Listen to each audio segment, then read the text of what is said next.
I thought our guys responded well. I mean, we're used to playing on the road, hostile environments, all that. I don't think we played our A game. I think that's obvious. I think we did some good things, and there are a lot of areas we need to improve. But the crowd will never have anything to do with that, with this team. We're going to play our game, and you know, it's fun. Frankly, it's fun to be in these environments, to be challenged, to be threatened, and especially because the Canadian fans are so nice that even when they're harassing us, they do it in a very polite manner. So.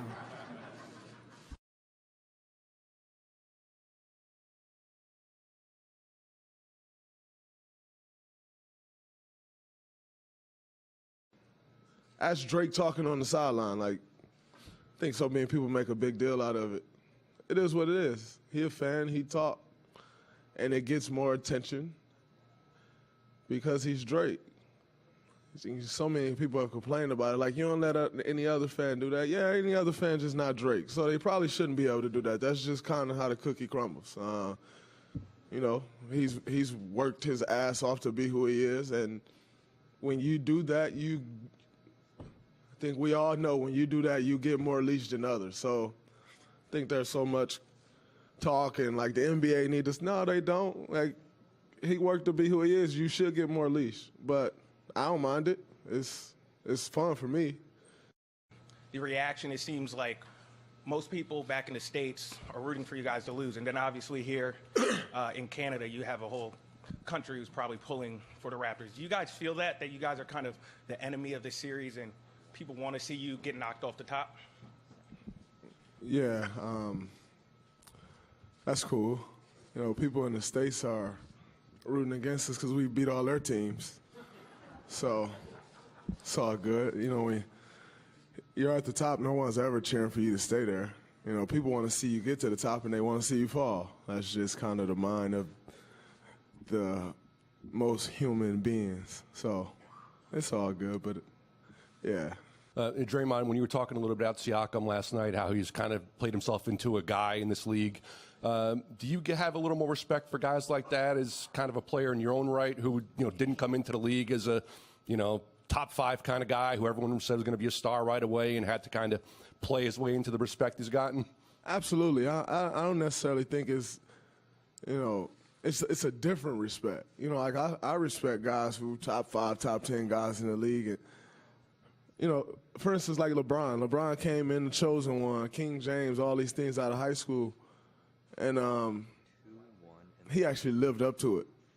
That's incredible. He probably exceeded what everyone even thought that he would be, and yet everybody thought he would be everything. And I think he possibly exceeded that. So you still respect that, but it's a different type of respect when you're talking about a guy who, like the guys who really got it out the mud. Like, you know, you come into this league and there's really no space for you. You know, you're essentially someone who kind of come in and, I mean, you can be out in a year, you can be out in 2 years, you can be out in 4 years. And to gain that respect and, you know, to, as I said before, like become a guy, you know, become one of those guys, I think is special. And, you know, Siakam has done that. He's become second option on his team, some nights the first option, like last night. But, you know, I can't say I foresaw that. You know, like I played against him last year. I had no clue he'd beat this guy this year. But he spent a lot of time in the gym and it's paying off in this game. So it's a different respect for guys like that. Not that I don't respect other guys who's up there. But she's got a different appreciation for it. Right side to Mark. Pascal, Mark Schwartz, ESPN. Draymond Green's been up here a few times, asked about you, and, you know, the way he put it, he said he's become a guy in this league. And last year, I would have never predicted that he would have done what he's done in this league. He went on to say, I got to take him out of this series, and that's on me. First of all, can he take you out of this series? And what do you think of the fact that you are now a target as far as Draymond Green, former Defensive Player of the Year? I think for me, just going back, you know, man, watching the film and you know, looking at ways I can get better, and you know, obviously, you know, they're gonna make adjustments, and it's definitely. I got to be ready, you know, to whatever comes at me, and I think all year that's something that I've always done, you know, kind of adjusting and getting better as the day goes on.